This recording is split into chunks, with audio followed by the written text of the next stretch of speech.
पुरंदर तालुक्यात आंतरराष्ट्रीय विमानतळ प्रस्तावित आहे।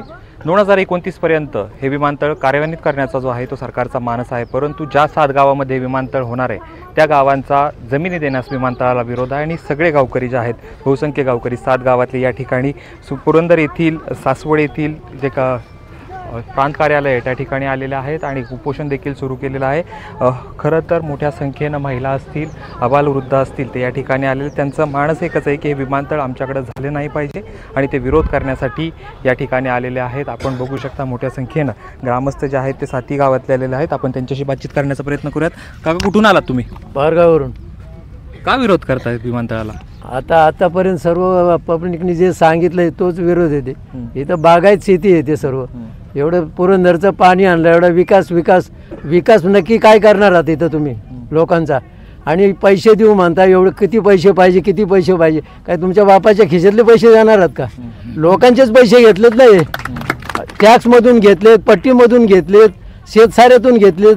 शेतकऱ्याच्या मालाला तुम्ही टॅक्स लावताय आणि पैसे देऊ पैशामध्ये हे करताय। तुमचे पैसे खिशातले देणार आहात का तुम्ही?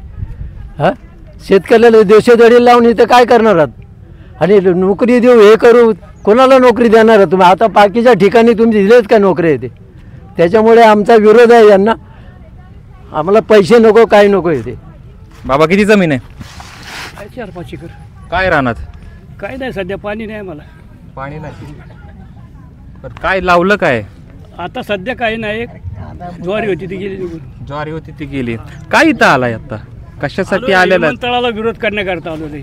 हां, आमची जमीन विमानतळाला द्यायची नाही, बस एवढाच प्रश्न आहे। तुम्ही द्यायची नाही म्हणताय, पण दुसरीकडं चांगला विकास होईल, पोरांना नोकऱ्या लागतील, हे पोरांचं भवितव्य तुम्ही बघा। काय नाही, कुठं नोकऱ्या लागत नाही, पोरांना नोकऱ्या कुठेही लागणार नाही। आम्ही जमीन दिली ना की आम्ही बी लवकरच जाणार, पोरंही बाहेर सदळी जाऊन फिरत्याल। जमीन द्यायची नाही विमानतळाला। मग आता इथं उपोषण काय सांगाल? आम्हाला विमानतळाला जमीन द्यायची नाही। आम्ही इथं रक्त सांडलं तरी आम्ही माघार घेणार नाही। आमचा सर्वांचा 7 गावचा उपोषण 7 दिवस, तोपर्यंत आम्ही हलणार नाही। विमानतळ बाधित शेतकरी सगळे 7 गावचे सर्वांचा एकच ध्यास आहे की शेतकऱ्यांनी विमानतळाला जमीन देऊ नका। तुम्हाला विमानतळ का नको आहे? आम्हाला विमानतळ नको आहे, आमची जमीन फक्त द्यायची नाही आम्हाला, विमानतळ आम्हाला नकोच आहे। आम्हाला पैसा नको, काय नको, आम्हाला जमीन द्यायचीच नाही। काही महिला पण आहेत, आपण त्यांच्याशी बातचीत करूयात। आजी, गाव कुठलं? वनपुरी होय। कशाला इथं एवढ्या उन्हात आणायचं आला? अहो, आम्ही उन्हात तानातच काम करणारी माणसं आहे। आमची शेती म्हणजे आमची आहे, मग आम्ही त्याच्या जीवावर इथं येऊ शकतोय ना। आम्हाला विमानतळ असं करायचंच नाही, द्यायचंच नाही, 1 इंच द्यायची नाही जागा। ज्यांना पाहिजे ना त्यांनी त्यांचं कुठं असेल तिथं करा, इथं त्यांचं नाही। काय त्यांचं जर असतं तर आम्हाला अशी पट्टी बिट्टी भरायला लागली नसती, बरोबर आहे का नाही? मग ती आमचं द्यायचंच नाही त्यांना। त्यांना काय करायची ती तिकडं करा म्हणावं, कुठं इथं जागा नाही तुमची। आम्हाला शिवाजी महाराजांनी ही जागा, शेती सगळं दिलेलं। हे महाराष्ट्र राज्य कशा कुणाच्या नावाने आहे? त्या राजाच्या नावाने। मग त्या राजाच्या जमिनीत, भूमीत आम्ही राहतोय, जन्म आमचा तिथं झालाय। आम्हाला विमानतळ नको आहे। काय करायचं आम्हाला विमानतळ करून? कुठं जायचं आम्ही विमानाने? आणि कुठले माणसं कुठं जायची? बाकीची ज्यांना करायचे ना त्यांनी तिकडं करा म्हणावं। बा, आमचं तुम्हाला विनंती आहे, आमच्या इथं करायचंच नाही। असं सांगितलं जातंय की नोकऱ्या भेटतील लोकांना। नाही नाही नाही, नको आम्हाला नोकऱ्या नको। आमचं शेत आहे ना, आम्ही त्यात नोकरी करू। आम्हाला नाही नोकरी पाहिजे, तिकडे कुणाला द्यायचे त्यांना द्या म्हणावं। आम्हाला आमची पूर्णपणे विनंती आहे, आमचं नाही जमणार आम्हाला। मग आता किती दिवस इथं थांबणार तुम्ही? आम्ही होय, आमचं काय तिकडून त्यांचं उत्तर येतं त्यावर थांबू आम्ही। त्यांना एवढ्या करता दिले का त्यांना मतदान निवडून? पंतप्रधान मोदी, आमकोण कोण काय मामलेदार, हवालदार की एवढ्या करता मतदान? मग आमच्या असं नांगर फिरवायचा म्हणून दिलं का त्यांना निवडून? मग आता कुठं दौडून बसलेत? या ना म्हणा आता इकडं। त्यांना माहित नसेल का काय काय चाललंय इकडं म्हणून? काय सांगाल तुम्ही? त्यांनी जर बघितलं तर तुम्ही त्या जे राजकारणी आहेत त्यांना काय सांगाल? त्यांना सांगाल की तुम्हाला एवढ्या करता आम्ही निवडून दिलं का? आमच्या वाट लावाय करता दिलं? आमचं हे सगळं हिसकून घेऊन विमानतळ करायचं आणि आम्हाला कुठं लावता म्हणून तुमची जागा कुठं आहे तिथे द्या मग आम्हाला तिथं राहतो नाही तर तिथं करा तुमच्या तिथं इथंच जागा आहे का तुम्हाला तेवढी असं सांगेल मी पण त्यांना. तर अन्य काही शेतकरी आहेत, ग्रामस्थ आहेत, आपण त्यांच्याशी बातचीत करूयात. बाबा कुठून? खानवडी. खानवडी. का विरोध करता विमानतळाला? आम्हाला द्यायचंच नाही. विमानतळ झालं की आम्ही बेघर होऊ, त्यामुळे आम्हाला जमीन द्यायची नाही. आणि त्यांनी नाद पण धरून आणि ज्याला करायचं नाही त्यांनी आपल्या तिकडे आय घालावी, ज्याला करायचं त्यांची तिकडे आय घालावी. कशाला आम्ही सगळं त्याला लुटून द्यावी. आम्ही ज्याला करायचं त्यांनी कर्जमाफी करावी, नाहीच्या गोष्टी करावी. हे आमच्या भावकांडी भूत. आम्हाला जमीन द्यायची नाही, विषय संपला. वय किती? 78. काय त्रास फीस? बीपी आहे ना, बीपी आहे. विमानतळ झालं तर आम्हाला काय होईल आमचं? आम्ही इथं मारू पण विमानतळ द्यायचं नाही. इथं मारू आणि मी उपोषणाला बसणार आहे उद्या. त्यामुळं जमीन द्यायची नाही आणि सरकारने नाव सुद्धा धरून नाही. आम्ही इथं रक्त झाडायला तयार आहे आज सुद्धा. काय सरकारशी बोलणं झालं का? काय नाही, सरकार आमच्यावर आलंच नाही. 9 तारखेपासून जमिनी मोजायला सुरुवात करणार आहेत. हा, मग मोजू देणार जमीन? नाही जाणार, नाही जाणार, नाही जाणार. आम्ही मेलो तरी जाणार नाही. या शेतकऱ्यांच्या खरं तर भावना आहेत. ग्रामस्थांचं म्हणणं आहे की काही जरी झालं तरी आम्ही विमानतळाला विरोध करू, जमीन देणार नाही. आणखी काही लोक आहेत, आपण त्यांच्याशी बातचीत करूयात. तुम्ही सरकारशी संपर्क साधण्याचा प्रयत्न केला का, आणि जर केला असेल तर त्यांचं उत्तर काय आलं? आम्ही प्रशासनाशी कसल्याही प्रकारचा संपर्क केलेला नाही, करणार पण नाही. प्रशासन आमच्यापर्यंत येण्याची त्यांनी घोषणा केलेली आहे, पण आम्हाला वाटाघाटी करायच्या नाहीत. या शेतकऱ्यांना जमीन द्यायची नाही ना, कुठल्याही प्रकारचा व्यवहार आम्हाला करायचा नाही. आमच्यात पूर्णपणे त्यांच्यावरती बहिष्कार असेल, आम्ही चर्चा करणार नाही. त्यांनी एकच करावं की विमानतळ रद्द एवढी घोषणा करावी, एवढंच आमची वाटाघाट असणार, बाकी कुठलीच असणार नाही. एवढा टोकाचा विरोध का आहे तुमचा विमानतळाला? खरं तर प्रत्येक शेतकऱ्याने हेच सांगितलेलं आहे की आम्ही जायचं कुठं, आम्हाला पुनर्वसन करायचं नाही. पण तुमचा वैयक्तिक असं वाटत नाही का की या ठिकाणी विमानतळ आलं तर इथला जो भाजीपाला आहे, अंजीर आहे, फळं आहेत, ती बाहेरच्या देशात जातील किंवा इतर ठिकाणी जातील आणि चांगले दिवस जे आहे ते शेतकऱ्यांना येतील? अहो, जमीनच नाही राहिली तर बाहेरच्या देशात माल कसं काय जाणार आहे? आम्हाला जमीन द्यायची पण नाही आणि विमानतळ करायचं पण नाही. मग अशा एका पत्रकार बांधवांनी आमच्या एका मायमाऊलीला प्रश्न विचारला की तुम्ही ह्या वयात उपोषण का करता? अहो, ह्या वयात त्या मायमाऊलीने बसून घरी खाल्लं पाहिजे, तर तुमच्या पुढं भीक मागती ती मायमाऊली. आणि तुम्ही काय करणार हो? तुम्ही म्हणता लाडकी बहीण, लाडकी लेक, कशासाठी? हे लाडक्या बहिणी नाही का तुमच्या? तुम्ही यांचं मत जाणून घ्या ना, यांना नाही पाहिजे. हीच तुम्ही जे 1,500 रुपये देता ना, त्यापेक्षा हे आमचं विमानतळ काय कॅन्सल करा, आमच्या माय माऊली खुश होतील. अहो, आज तुम्ही त्यांना इथं किती महिला उपस्थित बघा ना तुम्ही तुमच्या डोळ्यांनी. कशाला त्यांना रस्ते उतरवता, कशाला तहसील कार्यालय पैसे बसवता? अहो, ह्या तुमच्या लाडक्या बहिणी असतील ना, तर तुम्ही हा निर्णय कॅन्सल करता. आणि आमच्या माय माऊलीला, आमच्या वडीलधाऱ्या माणसांना तुम्ही ह्या वयात हात जोडायला लावायला नव्हते पाहिजे. तुम्ही किती अंत पाहणार आहे आमच्या मायमाऊलींचा, आमच्या वडीलधाऱ्या माणसांचा? माझी कृपा करून सरकारला विनंती आहे की तुम्ही आमचा अंत पाहू नका. आम्ही तुम्हाला विमानतळ करून देणार नाही. आम्हाला गोळ्या घातल्याच्या नंतर, आमचं सगळं हे नष्ट केल्यानंतर तुम्हाला काय करायचं असेल तर करू शकता. आम्ही असं तुम्हाला करून देणार नाही. आमची 1 इंचही विमानतळाला जमीन द्यायची नाही. लोकप्रतिनिधींशी जो आहे तो तुम्ही संपर्क साधण्याचा प्रयत्न केला का?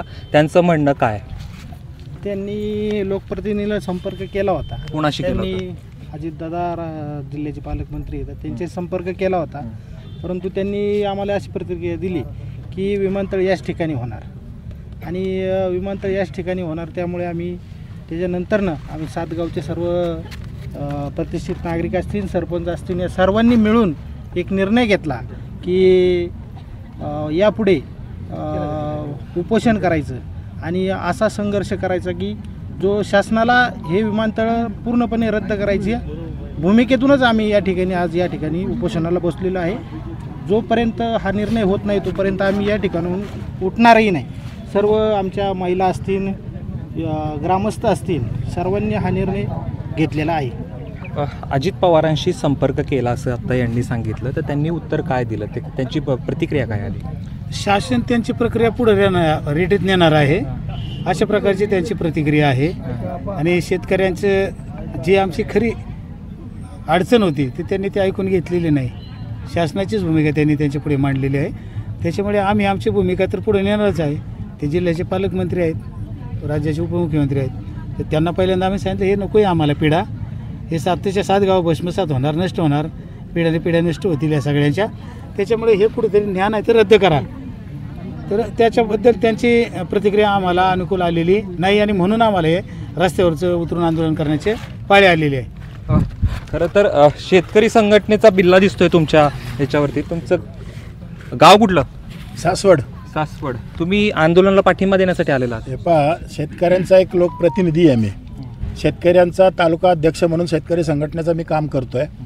आता सर्वसाधारण माझी भूमिका अशी आहे की ज्या वेळेला 16 साली विमानतळ ज्या वेळेला शासनानं जाहीर केलं ते कुठल्या तरी एका लोकप्रतिनिधी असत्याने त्या ठिकाणी त्याचं महत्त्व वाढवण्याकरता खानावडी परिसर, पारगाव, एकतपूर या ठिकाणी विमानतळ करावं म्हणून त्यांनी घोषणा केली.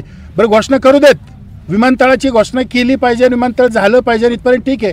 पण परिस्थिती अशी आहे की कुठेही विमानतळ केलं गेलं पाहिजे की ज्या ठिकाणी पिकत नाही आहे, बाबळबन आहे, अशी काही वातावरण, अशी परिस्थिती या तालुक्यामध्ये बऱ्याच ठिकाणी आहे. तालुक्याच्या शेजारी परिस्थिती आहे आणि अशाच ठिकाणी त्यांनी करावं ही भूमिका घेऊन परत दुसरी भूमिका त्या ठिकाणी मांडली की विमानतळ जन्माला येण्या अगोदरच त्याचं नामकरण.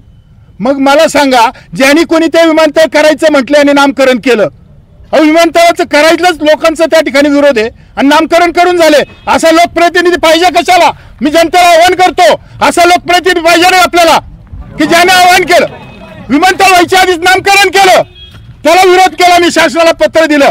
जर विमानतळ तिथं झालं नाही, अस्तित्वात नाही, त्याला नियम आहेत, काही तरतुदी आहेत आणि त्या पद्धतीने त्यांनी नाव दिलं पाहिजे.